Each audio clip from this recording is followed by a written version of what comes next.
So in John chapter 5, Jesus goes to the sheep gate, which is called Bethesda, and there's a pool there, and there are a lot of people lying around the pool, invalids of various kinds, blind people, paralyzed people, and he comes upon one who's been lying there for 38 years. And the way Jesus addresses the man, the language is kind of striking. He says, "Do you want to get well?" And the man explains to him that from time to time, an angel comes and stirs the water, and the first one into the pool is miraculously healed, but he doesn't have any friends who can help him get into the water. Jesus asked a question that was not at all specific, and the man gave him a very specific answer. Jesus, although the paralytic doesn't know this, has the power to make him well completely independently of what may or may not happen in that pool. But all that man can do is recite back the one solution that he thinks is what he needs. And if you ever hear that passage preached, the idea there are a couple of ideas in place. We have our one solution that we think is exactly what we need, but the way God works in our lives, God will answer the question we should have asked. God will supply what we really needed but didn't know well enough to ask for. But the phrasing of the question itself, do you want to get well? Jesus isn't just being cold-hearted. It's not an obvious question. There are people who carry injuries that they don't really want to be rid of. This week, I got to thinking about, I guess what I worry about a whole lot of the time is the way public deliberation is different now. It feels as though the shock value is wearing off. You know, it's funny that we're just 1 week past another mass shooting because the disintegration of connective tissue in our public life at one point was shocking. Donald Trump would say certain things about his political opponents, and people would say, well, that's it. That's the end of his campaign. That's the end of his political career. And it wasn't. And we would have mass shootings, and they would say, well, that's it. There has to be a response. There has to be sweeping, decisive action, much the way there was in Australia, much the way there was in Scotland, but not in the United States, not in 2017. Not when an elementary school can be attacked several years in the past. And then the mass shootings keep getting bigger and bigger. And the same week as the Las Vegas shooting, there are another half dozen mass shootings across the United States. But they've become so normal that they just fade into the background. And there are some political opponents of Donald Trump who have adopted as their slogan, "This is not normal." And they're trying to fight back against that. They're trying to make sure that deviance is not being defined down, and they think that that's their contribution, their constructive contribution to this situation. But where I think that strategy is misguided is, once again, it is engaging him.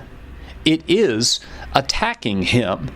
And what you're never, ever going to do is you're never going to out-attack Donald Trump. You're never going to outrage Donald Trump.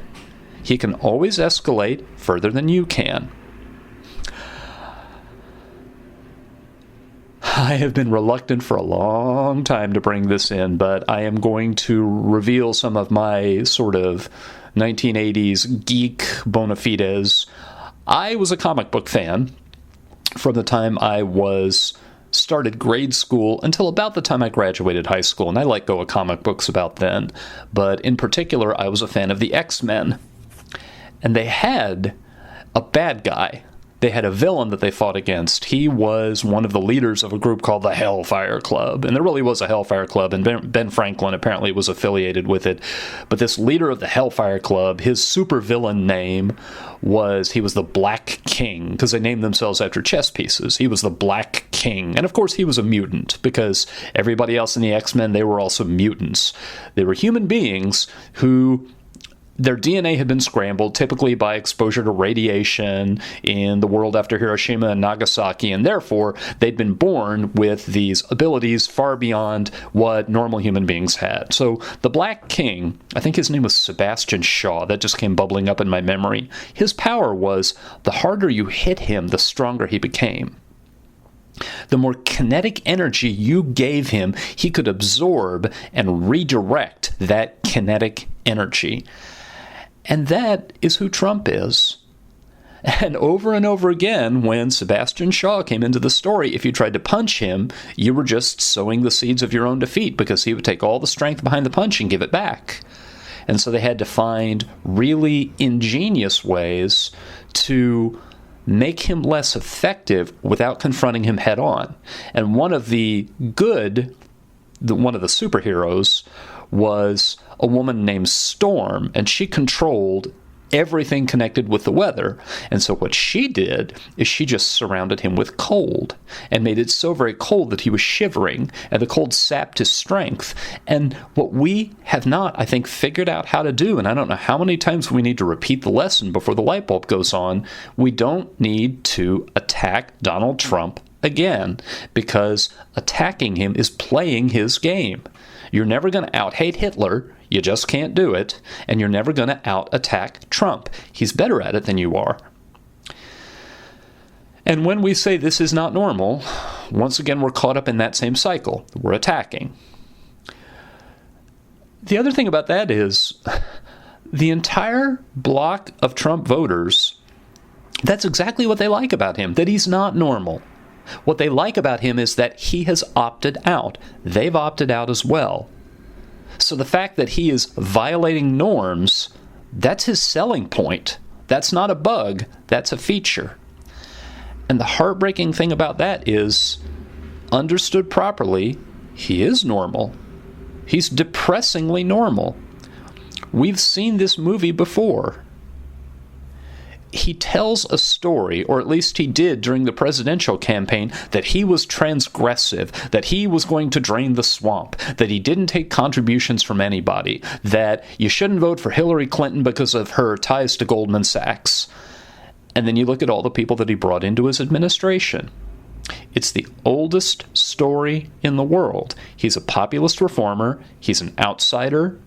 He took the same story that politicians have been trying to tell ever since Ronald Reagan said government's not the solution to the problem, government is the problem. He took the exact same story and he just told it brighter and more cartoonishly. But the story doesn't cover the reality. It seems as though maybe the root of the problem is that people don't have enough historical perspective to have a basis for comparison.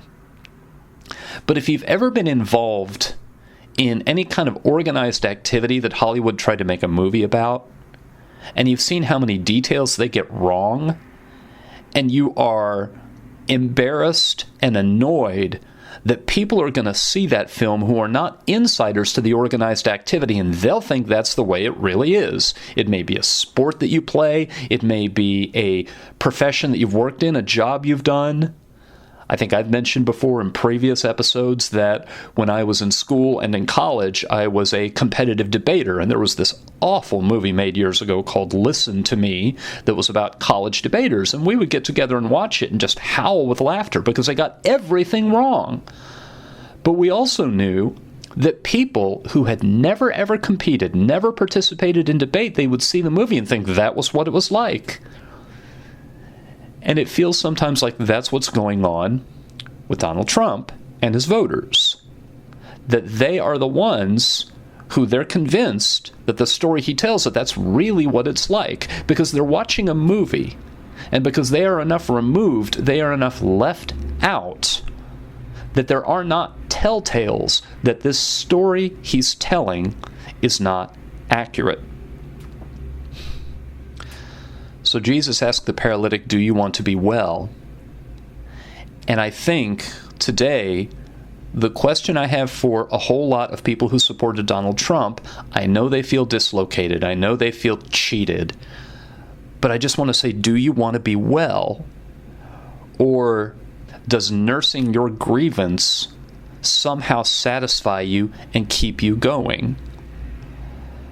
Does the adrenaline burst that you get from anger, the burst of motivation that you get from anger and enmity and opposition, is that enough to get you out of bed every morning? And if so, do you know day by day and year by year what it's doing to you when you run on anger and hatred?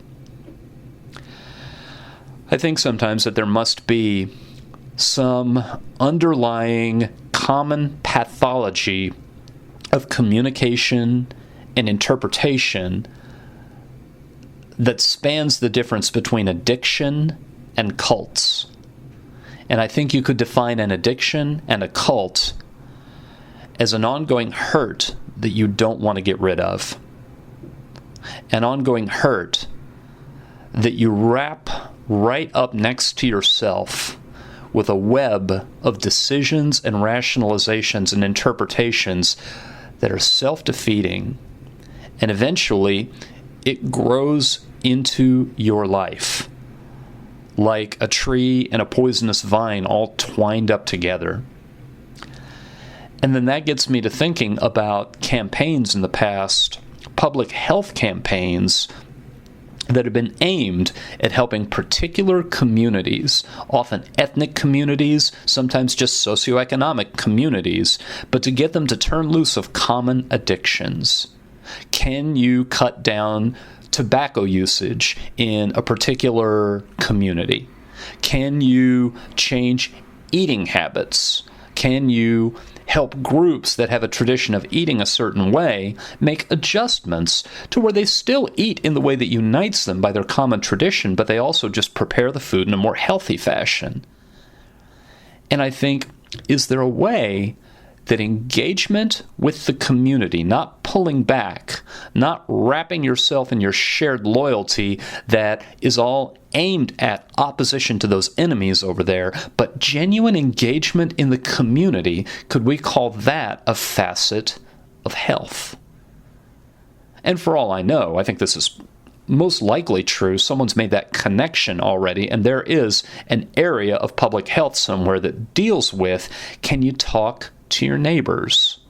Do you have an open channel with your neighbors, or are you angry at your neighbors, afraid of your neighbors, completely alienated from your neighbors?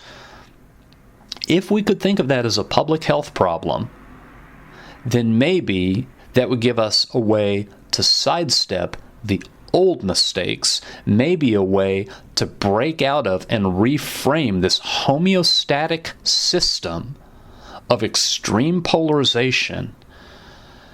But then on the other hand, I think about the whole mess of trying to treat gun ownership, and in particular guns in homes where there are small children, trying to treat gun accidents as a public health problem, and having pediatricians ask parents, is there an unsecured gun in the home? That, of course, became political. And so I think Florida is where doctors were forbidden by law to ask that question.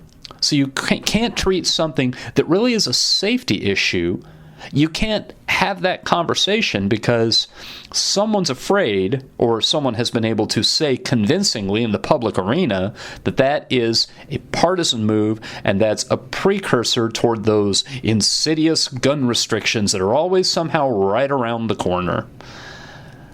And of course, if you were to try to treat engagement in the community as a public health concern, someone would say, well, this is really about not taking a hard line against those liberals.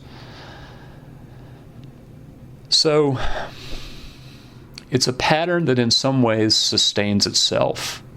There's an understanding people have that this is what they're supposed to do, and that this perpetuates itself because they have some sort of objective in mind that this is getting them closer to. And I don't know how much longer, I don't know how long faith like that can go on with absolutely no results, but I know that some people will stay in cults until the day that they die. But others, whether it's by accident, whether it's because of the really ingenious intervention and deprogramming strategies crafted by their loved ones, other people, it seems, do find a way through growing pressure and growing dissatisfaction to see it differently and to opt out. And if these are the same people who opted out of the community that presumably their families raised them to be a part of, maybe this new system that they found themselves, they have worked themselves into, maybe there's a way that we could reach out with an understanding, with a lot of patience, with a lot of modeling of behavior and agenda-free, spontaneous, unpremeditated, patient association. Maybe people could see that it was what they wanted to do, that it was the next step to opt out.